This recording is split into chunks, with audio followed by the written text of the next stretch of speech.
환경부가 굴뚝 자동 측정 기기가 부착된 전국의 대형 사업장 943곳을 대상으로 실시한 대기오염물질 배출량 측정 결과를 최근 공개했습니다.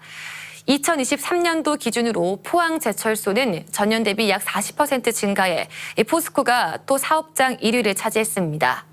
탄소 저감 제품을 홍보하는 과정에서도 그린워싱으로 논란이 되기도 했습니다. 박성아 기자입니다.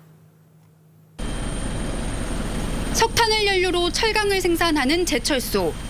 생산 과정에서 황산화물, 질소산화물 등 다량의 대기오염물질이 발생합니다. 지난 2019년 이래로 줄곧 대기오염물질 배출 사업장 1위를 기록하고 있는 포스코는 올해도 오명을 벗지 못했습니다. 굴뚝 자동 측정기기 TMS로 측정한 결과 포스코 광양제철소가 2만 8천여 톤, 포항제철소가 2만여 톤을 배출해 1위를 차지한 것으로 나타났는데 전년 대비 각각 36%, 41% 늘어난 수치입니다. 포항제철소의 굴뚝 1개당 평균 배출량도 지난해에 비해 28% 증가했습니다. 대기오염 물질의 대표 성분인 황산화물, 질소산화물들도 비슷한 수준으로 50% 이상 증가를 했는데 여기에 대한 저감 설비를 얼마나 했는지. 포스코는 최근 마치 친환경인 것처럼 홍보하는 위장 환경주의, 이른바 그린워싱으로 정부의 행정처분을 받기도 했습니다. 문제가 된 건 지난 2022년 출범한 포스코의 탄소 중립 브랜드 그린잇입니다.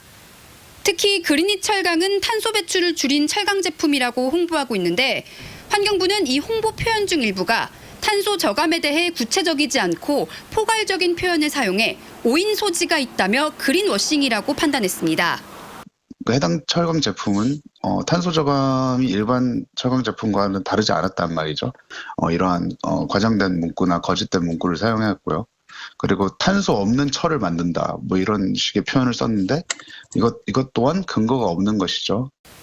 포스코는 굴뚝에 TMS를 확대 설치했고 2년 전 태풍 흰남노로 가동이 중지된 공장을 정상 가동해 수치상 배출량이 증가한 것으로 나타났지만 실제 배출량은 줄었다고 해명했습니다.